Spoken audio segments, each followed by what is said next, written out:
Sekarang ni untuk seterusnya kita akan buat papar penyertaan. Failnya adalah papar penyertaan. Okey. Kita gunakan daftar acara sebab ini adalah file structure yang seperti ini. Cuma kita tukar rename dia sebagai papar penyertaan ya. Jadi kalau tak nak rename, kita copy semua, select all, copy,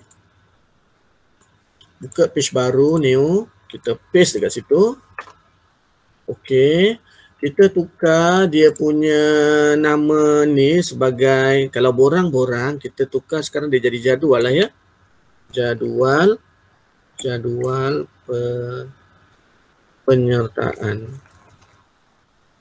Okay, jadual penyertaan, kita save as sebagai, dekat luar dia ya, papar penyertaan .php ya. Okey. Penyertaan.php, save. Nanti dia akan buka jadual penyertaan. Okey. Okey, kita boleh gunakan dia tapi nanti ada keluar error sebab kita belum buat jadual penyertaan ya. Contoh seperti ini. Okey, yang penting dia punya kerangka ni sama ya. Itu kita panggil konsistensi. Okey, pelajar-pelajar, ketika kita bangunkan aplikasi, kita kena gunakan prinsip interaktif. Ya. Antaranya ialah konsistensi. Contoh, cikgu pergi mana-mana menu ataupun mana-mana pautan, dia tidak mengganggu pandangan kita. Kita masih tahu di sebelah sini adalah menu dan di sebelah sini adalah konten ya. Penyertaan, ini semua adalah konten dan di sini adalah menu, di sini adalah header. Dia tak pernah berubah pun ya. Itu kita kenali sebagai konsistensi ya. Kemudian ada maklum balas. Nanti kamu kena buat satu menu sini untuk maklum balas. Baru dia ada nilai komersial. Kemudian dia adalah yang lain-lain. Boleh buat pemerhatian. Maksudnya font kita dan warna-warna kita ni tidak menyakitkan mata ya. Boleh dipelajari. Maksudnya kita faham macam mana nak gunakan menu ini tanpa kita ada manual dan sebagainya ya. Okey, baik. Cikgu sambung yang tadi. Kita sudah buat dia punya kerangka untuk halaman papar penyertaan. Kita belum buat untuk jadual penyertaan ya. Okey, kita sebelum ini sudah ada beberapa jadual, antaranya adalah jadual murid. Kita boleh ubah suai sahaja jadual ni ya untuk menjadi jadual penyertaan. Okey, katakan cikgu nak gunakan jadual murid, cikgu select all, copy, buat folder baru, file baru. Okey, file baru, cikgu paste kat dalam tu. Kita akan save dia dahulu, save as. Ingat, bila save as mesti duduk dekat dalam folder halaman. Namanya adalah jadual penyertaan .php. Okey, namanya jadual penyertaan. Okey, save. Baik, apa yang kita nak paparkan adalah jadual penyertaan acara. Ataupun kamu buatlah tajuk sendiri ya. Mungkin ayat cikgu ni tak sedap ke, kamu ubahlah ya. Jadual penyertaan acara. Bilangan nombor peserta. Okey, kali ni cikgu nak buat dia panggil daripada beberapa jadual ya. Selalunya kan kita cuma tulis select all from peserta. Maksudnya kita buat daripada satu table. Kali ni cikgu nak gunakan beberapa table ya. Cikgu nak gunakan table peserta, table acara, satu lagi table apa yang ada tadi? Okey, cikgu nak gunakan table acara dengan table peserta ya. Okey, nombor peserta, nama peserta. Okey. Kod acara, kemudian acara ya. Kemudian acara. Maksudnya ini daripada table peserta dan yang ini daripada table acara. Tapi jangan lupa data kita juga berada dalam table pertandingan. Jadi cikgu gunakan 3 table ya. Okey, arahan dia ialah select all from pertandingan. Okey, inner join peserta. Okey. Ini table yang pertama, ini table yang kedua. Cikgu joinkan dia ya. Cikgu joinkan dia. Okey, on. Apakah di antara pertandingan dan peserta yang sama-sama field tu dia ada? Okey, kita rujuk dekat sini.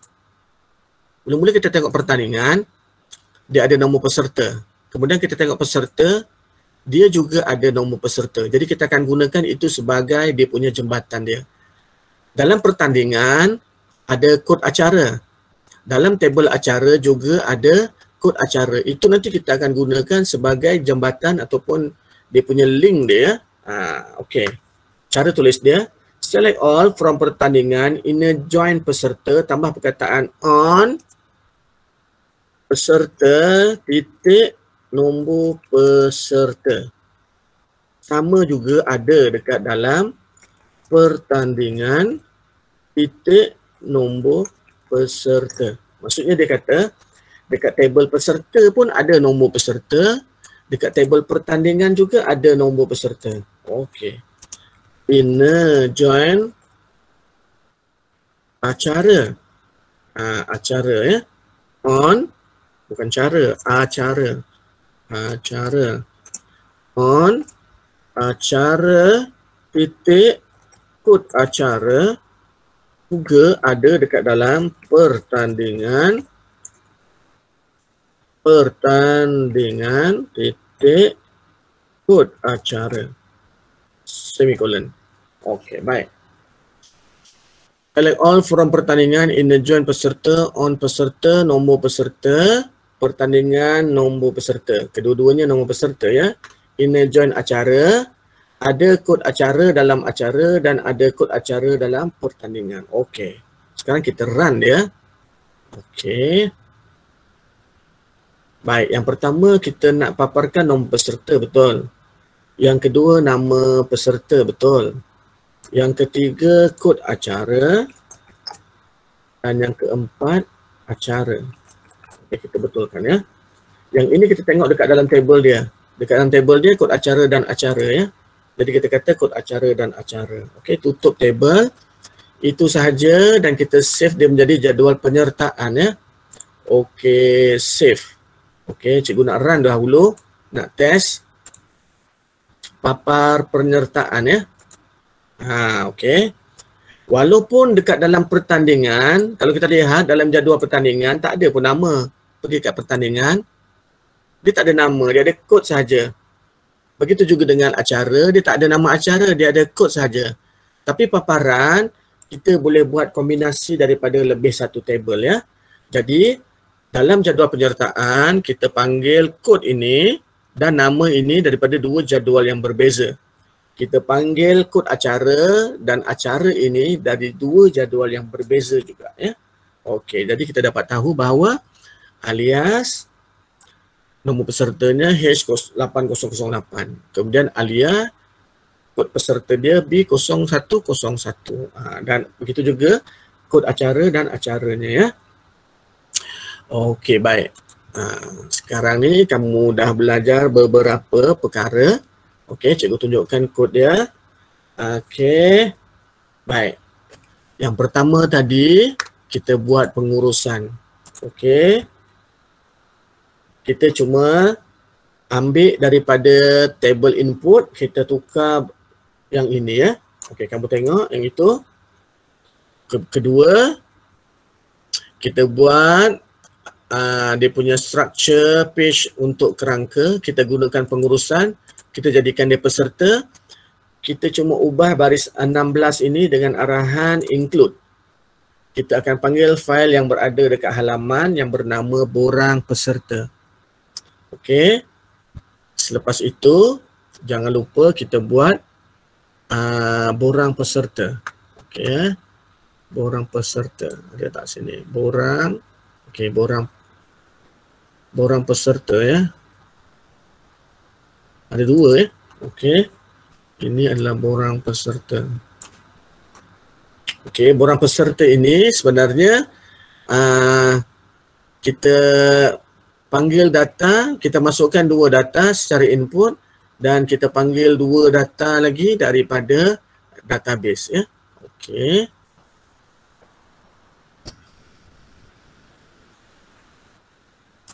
Untuk seterusnya kita akan buat file login ya, supaya kalau admin login dia akan pergi dekat admin, kalau pengurus login dia akan pergi dekat pengurus. Tapi kita kena sediakan dahulu data maklumat pengurus ya. Okey. Baik.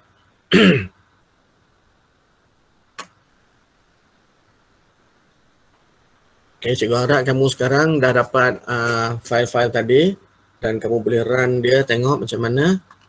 Okey, untuk runkan pengurusan tu kita tuliskan dekat atas ni. Selepas kita punya alamat aplikasi Azmi tu, kalau kamu punya mungkin namanya aplikasi kamu kan, /pengurusan.php ya. Dia akan keluar yang ini ya. Okey, kamu ujilah, dia uji, dia run ataupun tidak ya.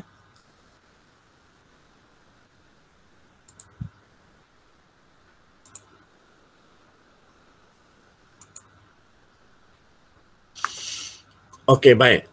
Untuk buat login, kita perlu ada data dahulu. Jadi sekarang kita tengok ada tak data untuk pengurus ya. Okey, kamu pergi dekat admin. Okey, kita tinggalkan yang ini ya. Kita pergi dekat admin. Okey, pergi dekat data, masuk data ya. Dekat sini ada tambah pengurus. Okey, pengurus ni tadi yang akan jadi orang yang login dekat pengurusan tu ya. Okey, hari tu kita dah buat jadual pengurusan, bukan jadual, borang ya. Kat situ kita ada ID pengurus, nama pengurus, kata laluan. Okey, ketika kita buat hari tu, cikgu tinggalkan satu iaitu kod rumah ya. Sebab bila kita tengok dia punya jadual dia, kamu pergi dekat admin ni, kita ada satu lagi folder yang hujung, file yang hujung tu namanya adalah kod rumah ya. Kat situ null kan, maksudnya datanya sebelum ni tak ada. Kalau kamu ada beberapa data, kamu boleh padam ya. Mungkin kamu ada data rumah merah ke data rumah biru, kamu padam dahulu dia. Sebab kita nak gunakan borang ni nanti nak isi dia ya. Okey, baik. Sekarang kita buka file pengurus yang berada dekat dalam admin. Okey, cara bukanya ialah, okey. Okey, cikgu padam dahulu semua yang ada dekat sini ya. Okey, cikgu close all, ada bawah ni. Okey. Sebab cikgu punya dah panjang dah sampai hujung, cikgu dah susah nak cari dia. Sekarang ni cikgu nak buka satu file yang berada dekat folder admin yang namanya adalah pengurus. Okey, open. Okey, file pengurus ini dia sama seperti yang ini ya. Dan dekat dalamnya ada borang pengurus. Okey, buka juga borang pengurus, open. Pergi dekat halaman, dekat dalam tu ada borang pengurus. Ini adalah borang pengurus dia. Okey, pengurus ini akan membuka borang pengurus. Di dalam borang pengurus, dia akan minta kita masukkan ID pengurus, nama pengurus, kata laluan ya. Okey. Tapi dekat dalam kita punya table, dia ada kod rumah. Ingat lagi tadi kita ada buat satu pendaftaran peserta ya. Kat situ kita ada masukkan kod rumah ya. Jadi selepas kata laluan nanti kita akan masukkan kod rumah. Tapi supaya kita tak salah coding, kita gunakan coding sebelum ini yang dah run ya. Jadi kamu open sahaja daripada halaman yang berada di luar admin ya. Ini admin, dekat luar admin ni ada satu halaman. Dekat situ ada daftar peserta ya. Daftar peserta. Okey. Dekat daftar peserta tu sudah ada kod untuk rumah. Okey, nampak tu kod rumah. Okey, pilih daripada label sampai dekat select ni ya. Copy. Okey, kita masukkan di bawah kata laluan ada kod rumah. Dia akan gunakan data yang berada dekat rumah sukan. Sebelum ini dekat dalam borang peserta, cikgu letak komen pada include capaian. Dekat bawah ni kita buka komen tu supaya dia menjadi arahan ya. Okey, jadi baris ke-21 itu adalah include capaian, select all from rumah sukan. Okey, query dia seperti itu. Yang akan disimpan adalah kod rumah. Okey, yang akan dipaparkan adalah nama rumah. Okey. Kamu nak kedua-duanya kod pun boleh, kamu nak kedua-duanya nama rumah pun boleh, tak ada masalah. Okey. Dan boleh letak selang lah 2. Kalau kamu nak copy sampai ke BR tadi pun boleh ya. Sekarang kita save. Okey.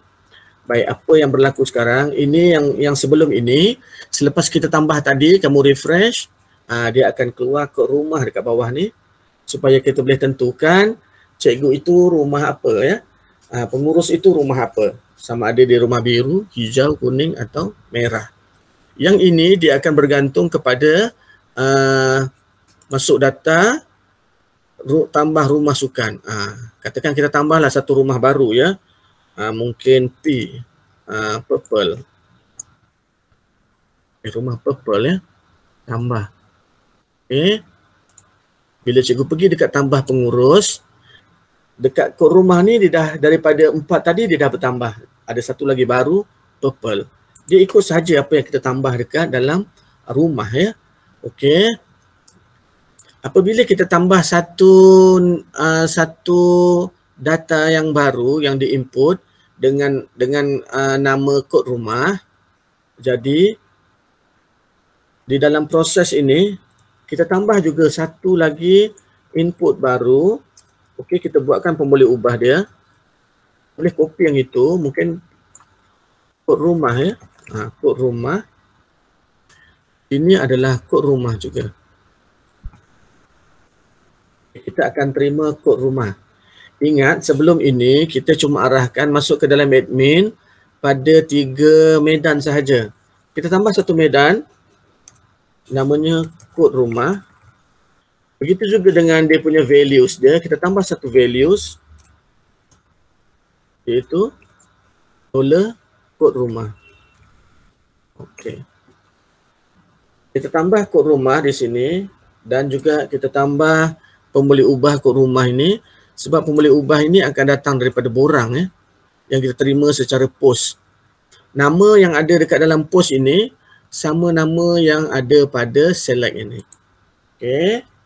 Baik, kalau yang ini kita masukkan data nanti akan bertambah satu maklumat iaitu yang berada dalam lajur kod rumah. Okey, jangan lupa save. Okey. Refresh. Sekarang cikgu nak masukkan pengurus rumah merah ya. Okey. Admin. Okey. Ini kalau kita nak huruf besar, nak huruf kecil ya. Contoh cikgu nak semua huruf besar. Admin merah. Okey, admin merah. Mungkin dia ada ramai, ini admin merah 1. Okey, nama cikgu tu mungkin cikgu Azmi lah ya. Okey. Katalah orang ni kita buat susah ya. 1, 2, 3, 4, 5, 6. Ini yang paling susah. Dia adalah rumah merah. Okey. Dan tambah. Data berjaya ditambah. Kalau kita semak dalam table admin. Okey, ada satu user baru namanya admin merah. Iaitu cikgu Azmi. Password dia 1, 2, 3, 4, 5, 6. Kod rumah dia M. Kod rumah dia M. So, tulis M tadi ya untuk kod rumah. Oh bukan, dia ikut dalam jadual rumah ya. Jadual rumah kalau pilih merah dia punya kodnya M, 1 je. Kalau kita pilih kuning kodnya 1 je, K ya. Okey. Boleh juga kamu buat kod dia pun merah, nama rumah tu pun merah, boleh juga ya. Kalau kamu nak buat macam tu ya. Okey, baik. Nak tambah lagi? Okey, tambah lagi lah. Okey, tambah pengurus untuk rumah biru pula ya. Okey, admin biru 1. Okey, nama cikgu tu mungkin cikgu Zainab lah. Okey ya. Kelaluan dia sama lah. Okay. Dia rumah biru. Kamu jangan silap ya. Kalau admin biru, pastikan kamu pilih rumah dia biru. Tambah. Okay, jika ada lagi, mungkin admin hijau ya. Admin hijau 1. Okay, cikgu Samad lah ya. Samad. Tambah passwordnya. Yang ini hijau. Okay, cukuplah 3. Okay, 3 orang ya. Sekarang 3 orang ni nanti dah boleh login. Kata laluan pun dah ada. Maklumat rumah dia pun dah ada. Okay, jadi ada cikgu biru, ada cikgu hijau, ada cikgu merah. Ada kod BHM. Kalau ada 2 orang biru, pastikan ID ni jangan sama ya. Kalau tadi biru 1, kamu bagi biru 2. Sebab apa? Sebab dia unik. Ada kunci ya. Ada kunci ke situ. Maksud unik ini, data tersebut tidak boleh kita masukkan lebih daripada 1 kali. Dengan perkataan aksara yang sama ya. Okey, seterusnya kita akan buat page admin ya, page login ya.